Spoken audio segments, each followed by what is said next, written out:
Good afternoon, everyone. I hope you're having a fine Friday. So, for those who don't know me, my name is Nicoletta and I am the Academic Director and a teacher at English One. Thank you very much for joining me this afternoon. Today I'm going to be talking about the university preparation course. So essentially, academic English and what it entails. So before I start, please, if you wish, if you feel free to send me any questions that you may have and pop them in the comment box, and I will answer them as we progress, or get back to you after the broadcast. So let's get started. You know, there are a number of students that have come to me recently asking me about academic English, but not about so much about, you know, well, what are we going to do? What sort of exercises are we going to do, teacher? But what is expected of me as a student? What must I learn?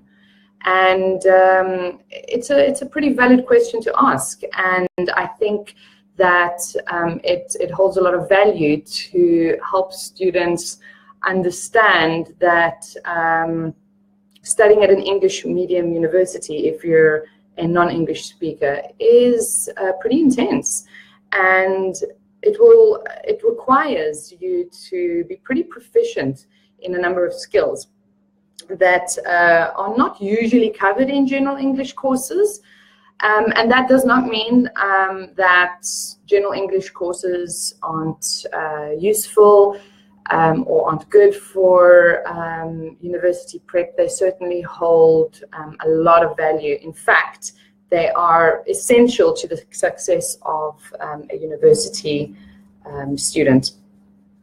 With the general English courses, they lay the foundation for that sound, robust grammar that is necessary in order to be able to write an academic text. The key vocabulary, the general vocab that is necessary, building use of English and putting that grammar together is the backbone. Putting that aside, you start an academic English course on the right foot. So what is a university prep course? Ultimately, it is an English course which prepares you to be able to deal with complex academic texts. And you need to be able to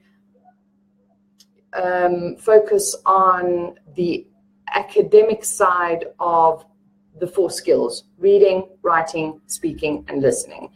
And that requires a very deep look into those subskills that we usually sideline when we study another language. I'm going to start by talking about the writing. For example, when preparing for a university prep course or an IELTS examination, for example, you'll learn to prepare and present a written argument. You'll learn to structure various types of essays, like discursive essays, cause and effect, problem and solution. You'll learn how to transform simple sentences to more complex sentences, and of course use key high-level vocabulary and use it accurately. It's no good having a large range of academic vocabulary if it's used inappropriately or inaccurately. You'll also learn to support your writing with evidence, or giving evidence and extending it without waffling. To waffle is, if you're not familiar with the term, it is a sort of overextension. Usually this happens when the writer has kind of run out of things to say and is scraping the bottom of the barrel, and so there's a bit of repetition involved.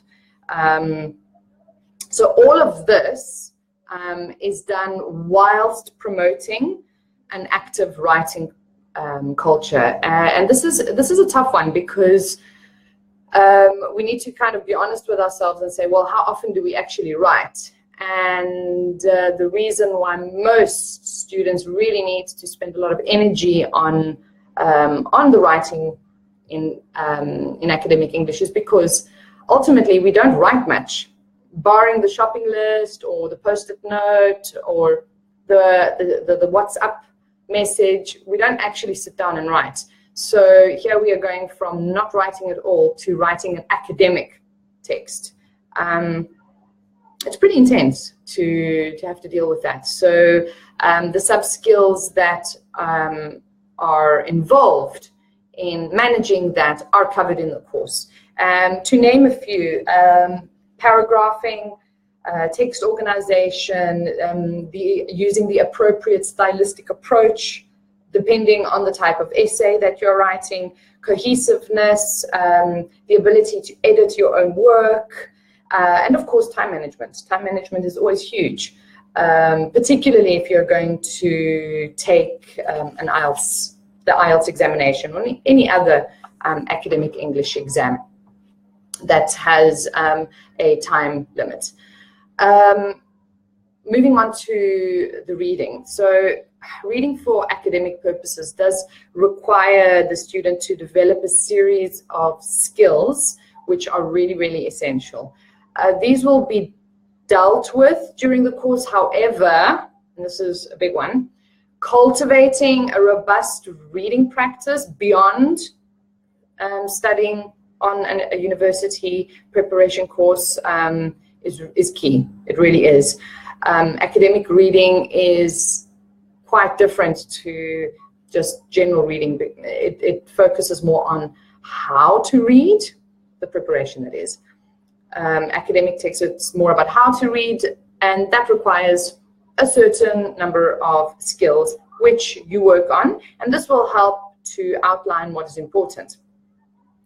Some of the, I can outline some of the skills that you'll be learning in order to attack the reading text, and those are, for example, being able to find parallel phrases. Now, what do I mean by that? If you've ever taken an academic course or an exam and had done a reading or listening where you listened or read the text and heard something or read something, but a question comes up that uses different words but has the same meaning.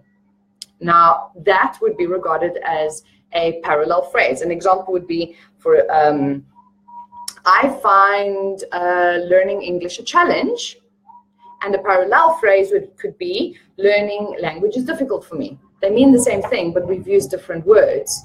So that is a parallel phrase, and you need to be able to identify those really quickly. So that's going to be dealt with in the reading, with regards to the reading skills. Understanding what is being referred to, inferring meaning through context, and I'm pretty sure that if you're listening to me now and you've either done some research on academic English or done some, you will have heard it a million times. You've got to learn how to understand the meaning of a word or a sentence through context, but it's actually a heck of a lot harder than what it sounds. This is where your general English comes in. You need to have that robust bank of vocabulary to be able to do that. So as you can see, it's linked. Everything is linked. You know, in order to read and understand, you need to have a good bank of vocab. But we're going to be working on that. You know, inferring meaning through context. Identifying the writer's opinion or argument, really, really important. Being able to categorize text, and of course, you know, your regular skimming and scanning. And I don't say that lightly. Most people don't actually know how to skim and scan effectively. So a lot of work is done on being able to use those skills. The don't forget to start reading. If you're going to do a university prep course, start as early as possible so that you've put yourself at the next level. So let's talk about listening. Now, this, as a teacher, is probably the area in academic English which I have found students struggle the most on. You would think writing, but listening is actually more of a challenge. And some students have actually told me it causes them nightmares. It's frightening, teacher. I'll tell you why.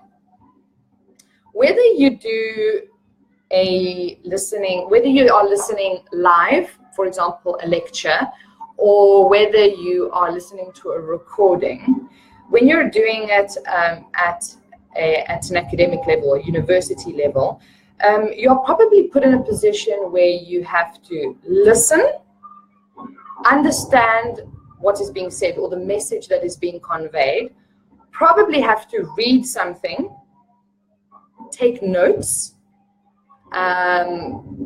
make notes, and possibly even have to formulate an answer or an idea. So that is listening, probably reading something, writing, or making your own notes and then trying to read what you wrote, understand what is being said, and formulate an answer or an idea, all at the same time. If you think about it, it's a really, really tall order, and it's understandable that it would cause a lot of stress on the students. So the university preparation course is right there with you, and it will prepare you to get those listening ninja skills. You'll see, it will work for you. Who do I have here? Oh, hi. Hi, Sama. Hi, Mufta. Okay. I've got, before I continue, I've got a question from Sama. How many weeks for this course? Which level does a student have to be in order to qualify for this course? Oh, okay. So, Sama, the university preparation course is ongoing. One could start at any given time and take as many weeks as necessary. You know, many students study part-time, so I have students that come only twice a week in the afternoon. Some do every afternoon. The course is only available in the afternoon at this time because of the nature of the students that we have. And yes, some students are already in university. And I'm going to take an opportunity to talk about that. Many students apply for university and then get accepted, really not realizing, you know, what is expected of them. And it's really, really, really hard. So they then come to us, and we bridge that gap. We try to kind of help them to deal with the academic English while they're at university. Ideally, you want to do a university prep course before you go to university or college, but you know, life is what it is, and sometimes you've just got to take a step back and do things at the same time concurrently, so you can do it at the same time as university. In fact, it's actually quite fun to teach students that are at university, because we help you through the material that you are working with. Whether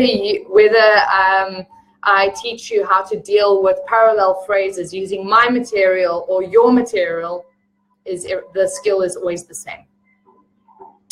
The level that the entrance level has to be a B1+, which is your intermediate level, and that is based on the Common European Framework of Reference. So if you're interested in taking the course, then you would be assessed by me, and I'd look at your reading, writing, listening, and speaking. And if you are a B1+, you qualify to take the course.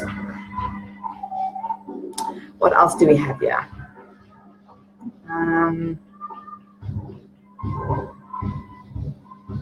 Yes, Sama also asked about, we don't know how to present a project in English. Yes, I was going to get to that actually, and that falls into the skill of speaking. It is also piggybacked on writing because you have to put it together and then present it. So let me talk a little bit about the speaking skill. So when it comes to academic speaking, we tend to think that we have to speak using a certain type of language, but it's actually more about tapping into the speaking skills that non-native speakers tend to sideline when they're learning a new language. They are the skills that you use naturally in your own language. So what we try to do with the university prep course is to kind of tap into that and bring it out of you. It's the natural nuance of the language. So the type of activities that you would do on the course would be to engage in collaborative discussions, be able to justify and evaluate an argument, and develop, present, and support an argument. And this is where the question about presenting a project in English comes in. Whether you're doing it written or speaking, you have to develop it. You also have to research it, and that is another skill which is dealt with. The other aspect of speaking are those subskills. You know, those skills that tend to go on holiday when we are studying a new language, and those are those clarification skills, feedback, and self-correction. Those are really, really important. Let's see.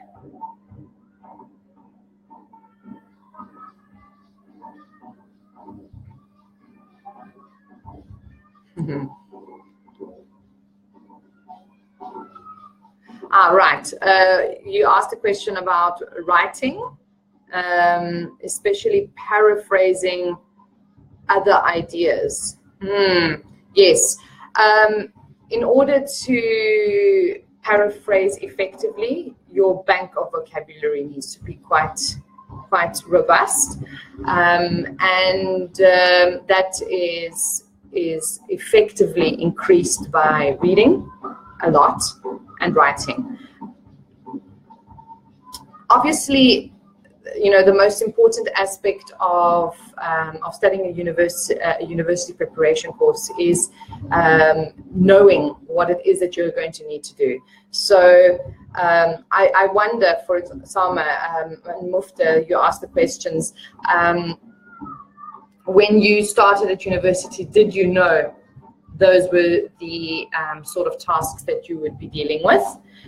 And if you had done some prep work before, it may have been a little bit easier for you. It's possible. If not, then that is, I suppose, where the course comes in. It's there to help bridge that gap between what you're doing at university right now and where you're struggling. So coming back saying, okay, well, I need to prepare a project. It's a written project, or it's I have to give a spoken presentation.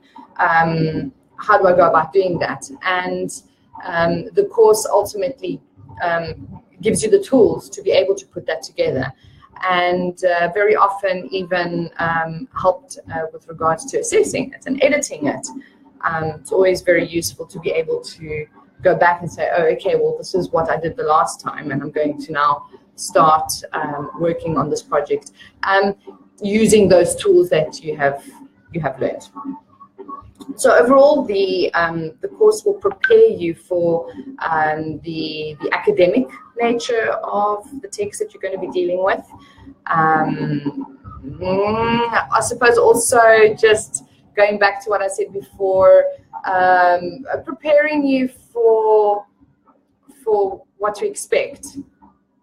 I think, not, you know, going to sit in a lecture where you're surrounded by 100 odd students and the lecturer in front just talking, and you're just sitting there, being able to know what to do from that point onwards, and feel confident in what you're doing is going to be where the satisfaction comes in for you. I suppose it will also help you to settle into the culture of university academic life. Have the confidence to tackle the tasks ahead, knowing that you've got the tool set in order to be very successful. Does anyone have any questions they would like to ask me?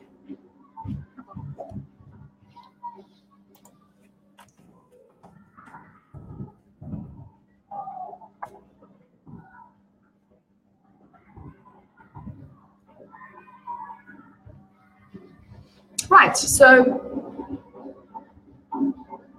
if there are any questions that you would like to ask me, I'll be really, really happy to answer them online. You can inbox us on our Facebook page, or you can just give us a call. I'm very happy to assess you to see where you need to develop from an individual point of view. And I look forward to chatting to some of you very soon. With that, thank you very much for having joined me, and I hope you have a fantastic Easter weekend. Bye.